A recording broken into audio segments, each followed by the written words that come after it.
우리 주로 나오는 게 두 개였죠, 맞지? 기억납니까? 우리 의열투쟁이라는 거에 의로운 투쟁이잖아, 그죠? 네.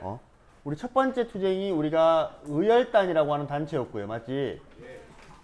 또 하나는 어떤 단체가 나옵니까?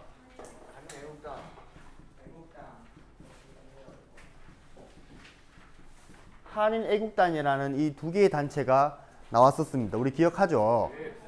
자, 우리 의열단은 1919년 11월에 만들어집니다. 우리 3.1운동이 나타나고 난 직후에 만들어졌죠, 맞지? 그래서 의열단을 만든 사람은 우리 만주에서 만들어졌고요. 의열단을 만든 사람의 이름을 뭐라고 불렀습니까? 뭐라고 불렀죠? 의열단 누가 만든? 홍국? 아니 김원봉이라는 사람이 의열단을 만들었었죠. 그죠? 자, 우리 한인애국단은 의열단보다 좀 시기가 뒤인 1931년에 만들어집니다. 우리 한인애국단은 누가 만들었습니까? 상해에서 만들어졌고요. 누가 만들었죠? 김구라는 선생님이 만들었죠. 자, 요거 두 개는 우리 기본적인 내용들입니다. 맞죠? 네. 자, 우리 의열단의 모습을 한번 볼게요. 자, 만주에서 김원봉이 이 의열단을 만들어냅니다. 그죠? 의열단이 만들어지게 된 이유는 우리 교과서에서 찾아볼 수 있습니다. 그죠? 자, 의열단 뭐를 전개하기 위해서 만들었답니까? 뭐를 파괴하고? 일제의 통치기관을 파괴하고. 자, 목적이 일제의 통치기관 파괴. 또 하나는 누구? 누구를 살해한답니까?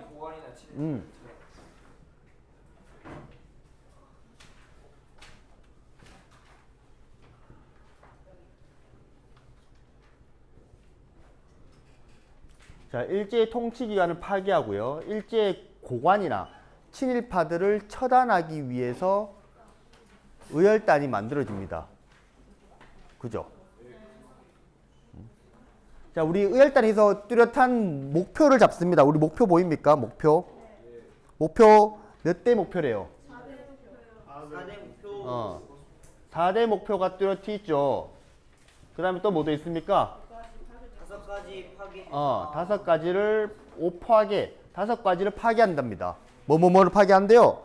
조선 총독부, 동양척식주식회사, 매일신보사, 각 경찰서, 그리고 중요기관. 뚜렷하게 목표물이 있습니다. 그지? 통치기관이죠. 그죠? 또 하나 누굽니까? 몇 명의 존재를 살해한답니까? 7가지의 암살 대상을 만들었죠. 즉 아무나 암살하는 게 아니죠, 맞지? 뚜렷한 목표를 갖습니다. 그리고 민간인이 다치는 것을 극도로 조심합니다. 그죠? 민간인을 다치게 한다는 것은 이들의 목표와 맞지 않으니까요. 그렇죠? 나라를 위해서 의열투쟁을 하는데 민간인들이 다치면 이들의 목표와 맞지는 않죠. 그래서 우리가 테러하고 의열활동을 구분하는 그게 여기에 있는 겁니다. 명확한 대상과 목표가 있다는 거죠. 자, 그래서 자신들의 이러한 활동을 뭔가 글로 남겨두면 좋잖아요. 맞지? 그래서 그거를 어떤 사람한테 부탁을 합니다. 그죠? 누구한테 부탁했죠? 신채호라는 사람. 그래서 신채호 선생님이 글을 하나 써주죠. 우리 그거를 뭐라고 합니까? 조선 혁명선언이라고 하는 의열단의 방향성을 잡아주는 이러한 글을 써줍니다. 우리 왼쪽에 신채호가 제시한 조선혁명선언 있죠? 그죠? 우리 자료에 보니까 신채호가 제시한 무슨 혁명이라고 적혀 있어요? 민중혁명이라고 적혀 있지. 그래서 직접 민중이 혁명을 통해 독립을 쟁취해야 된다라고 하는 이야기입니다. 여기 있는 글 잘 봐주세요. 알겠죠? 별표 쳤어요. 신채호의 조선혁명선언입니다. 오케이 됐습니까? 자, 그래서 우리 여러 가지 활동들이 맨 밑에 나와 있습니다. 그지? 우리 박재혁이라는 사람도 있고요. 박재혁이라는 사람은 어디에서 의거를 수행했습니까? 부산 경찰서. 우리 5개 파괴 대상에 해당되죠? 또 어디입니까? 또 누가 나오죠? 최수봉이라는 사람 또 어디서?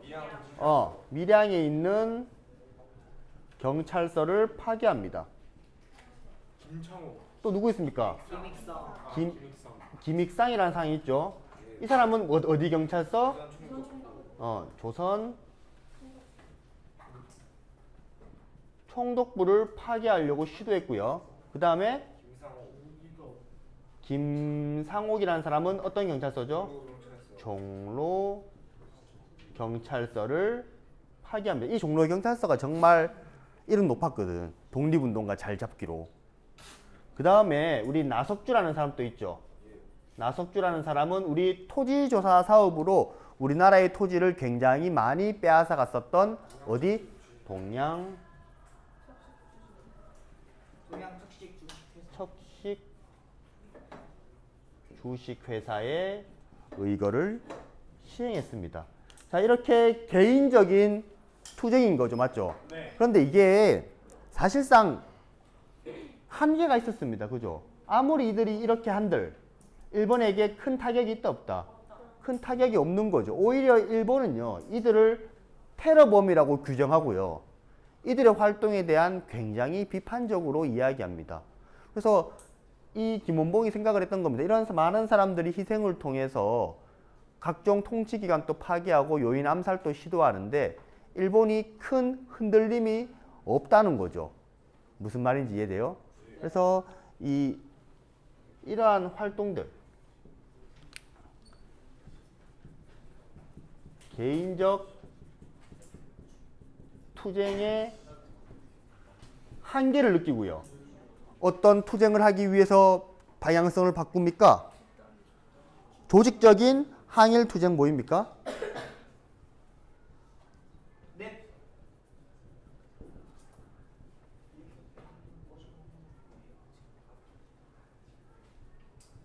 자, 조직적인 항일 투쟁을 하기 위한 방향성을 바꿉니다. 무슨 말인지 이해돼요? 그래서 개인적인 투쟁보다는 뭔가 군대를 만들고 정치적인 집단을 이루어서 일본에게 더 큰 타격을 주어야 된다라고 생각을 했던 겁니다. 그럼 군인이 되기 위해서는 먼저 어디에 가야 됩니까?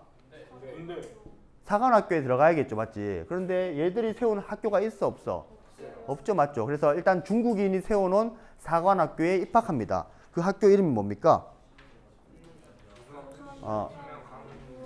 우리 중국 국민당이 만들어 놓은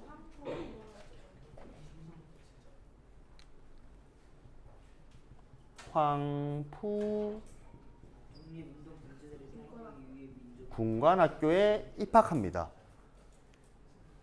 이때 중국 국민당 이 황푸 군관학교의 교장 선생님이 장제스 들어봤어요? 장계석, 장계석이었거든요. 그래서 이와 김원봉의 관계가 더욱더 돈독해질 수 있었습니다. 그리고 이 국민당에서 직접 학교도 만들어주죠. 너희들 너무 열심히 하니까 너희들을 위한 학교도 만들어줄게 라고 해서 뭘 만들어줍니까? 조선 혁명학교 보입니까? 그래서 1932년 조선 혁명 간부학교도 만들어졌습니다. 그리고 이제 어느 정도 체계가 갖춰지면서 의열단을 중심으로 해서 여러 단체들을 모으기 시작합니다. 그리고 1935년 민족 혁명당을 만들어내면서 의열단이 중심이 된 하나된 조직을 만들어냅니다. 여기까지 이해돼요? 그래서 이 부분은 나중에 또다시 이야기할 겁니다. 요 잘 기억해 주세요. 무슨 혁명당? 민족혁명당. 하나로 통합한 겁니다. 자, 그 다음에 우리 한인애국단 볼게요. 한인애국단은 연도가 의열단보다 10년 이상 늦죠.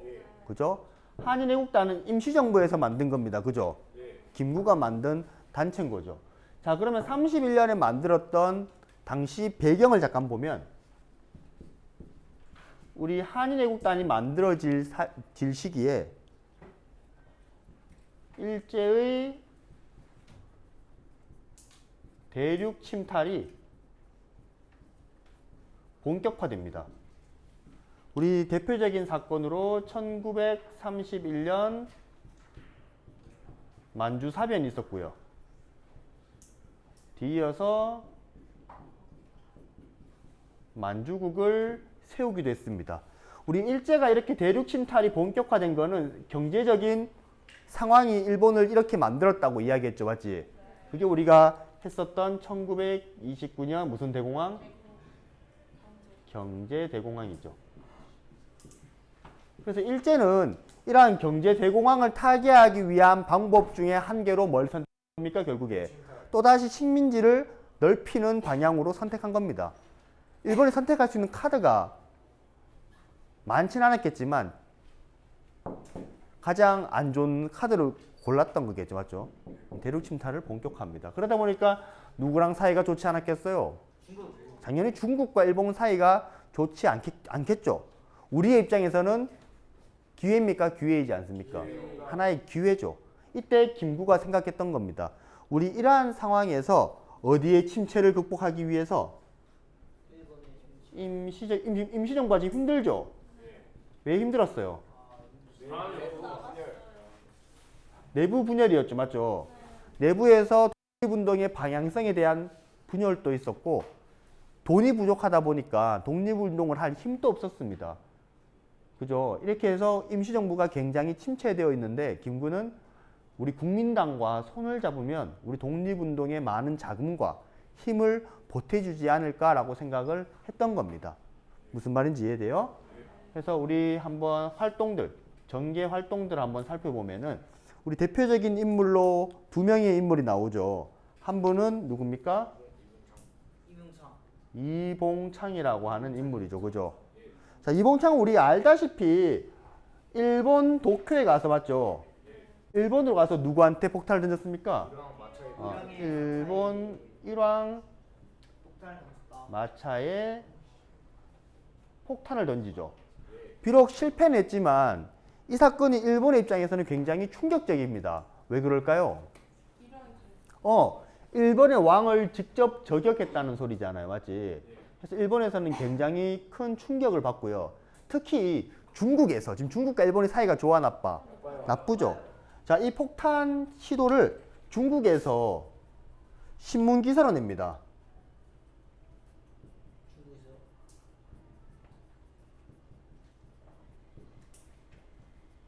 자, 신문 기사를 내는데 신문 기사 내용이 어땠을까요?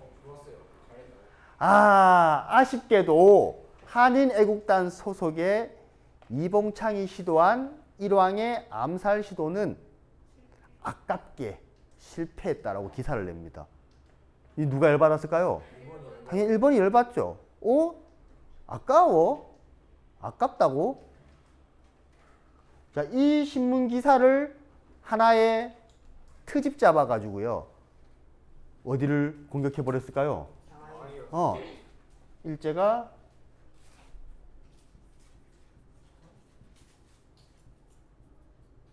상해를 공격합니다. 우리 이거를 뭐라고 할까요? 상하이 사변이라고 합니다. 우리 요 연도가 1932년이었고요. 그리고 이 상해에서 이겼으니까 축하 파티 열어야겠지, 맞지? 근데 때마침 이때가 일본 천황의 생일이기도 했어요. 그래서 겸사겸사해서 상해 어디에서? 훈커우 공원에서 축하 파티를 열기로 합니다. 자, 이때 이걸 놓치지 않았죠. 맞죠? 누굽니까? 윤봉길 의사가 어디에다가 도시락 폭탄을 던집니까?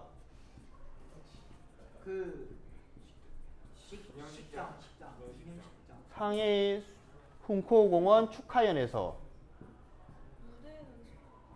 의거를 게시하죠. 맞죠? 우리 한 번씩 어떤 행사 있으면은 단상에 누가 올라갑니까? 일반 사람이 올라가요? 높은 사람들 다 올라가잖아. 그래서 이 단상에 일본의 높은 군인이라든지 높은 정치인이라든지 이러한 사람들이 올라가서 드디어 우리가 뭐 상해까지 정복했습니다. 뭐 이런 이야기를 했을 거 아니야. 거기에다가 윤봉길이 폭탄을 던져버리죠. 성공했을까요? 실패했을까요? 대성공합니다. 실제로 이 자리에 당시 이 총사령관이 즉사합니다. 그리고 수많은 사람들이 다쳐요. 실제로 우리 나중에 일본이 미국한테 항복하잖아요. 항복할 때 배 위에서 항복한단 말이야. 미국의 전함 위에서. 이때 보면 나중에 영상 한번 보여줄 건데 뭐 쩔뚝쩔뚝거리면서 올라가서 사인하는 애 있거든. 걔가 윤봉길 의사 이때 다리가 날아갔던 애입니다. 그래서 진짜 여기서 효과적으로 많은 사람들을 타격을 입히거든요. 이 사건이 훈코공원입니다. 이 계기로해서 중국의 국민당 대표였던 이름 누굽니까? 장제스가 이런 이야기를 하죠. 야, 우리 중국에 수많은 사람들이 있는데 수많은 사람들은 보고만 있고 아무도 실행에 옮기지 못한 걸 한인애국단의 윤봉길이라는 한 청년이 이것을 해냈다라고 돼서 특별 보도를 합니다. 그래서 이제 어디에서 이제 도와주겠다? 결과. 중국 국민당의 지원을 확실히 받게 되면서 우리 임시정부가 다시 한번 탄력을 입을 수 있는 계기를 마련하고요. 그리고 중국 영토 내에서 무엇을 만들 수 있는 한국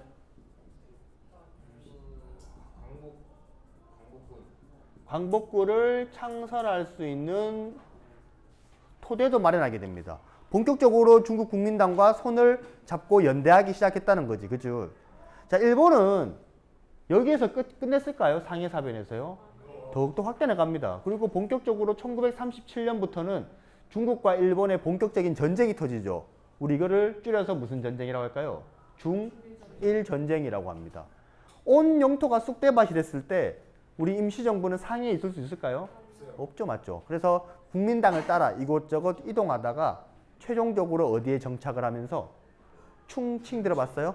충칭에 정착을 하면서 이때까지 임시정부는 좀 계속 일제를 피해서 도망다니는 이러한 상황을 겪게 됩니다. 우리만 간 게 아니라 누구도 도망갔다?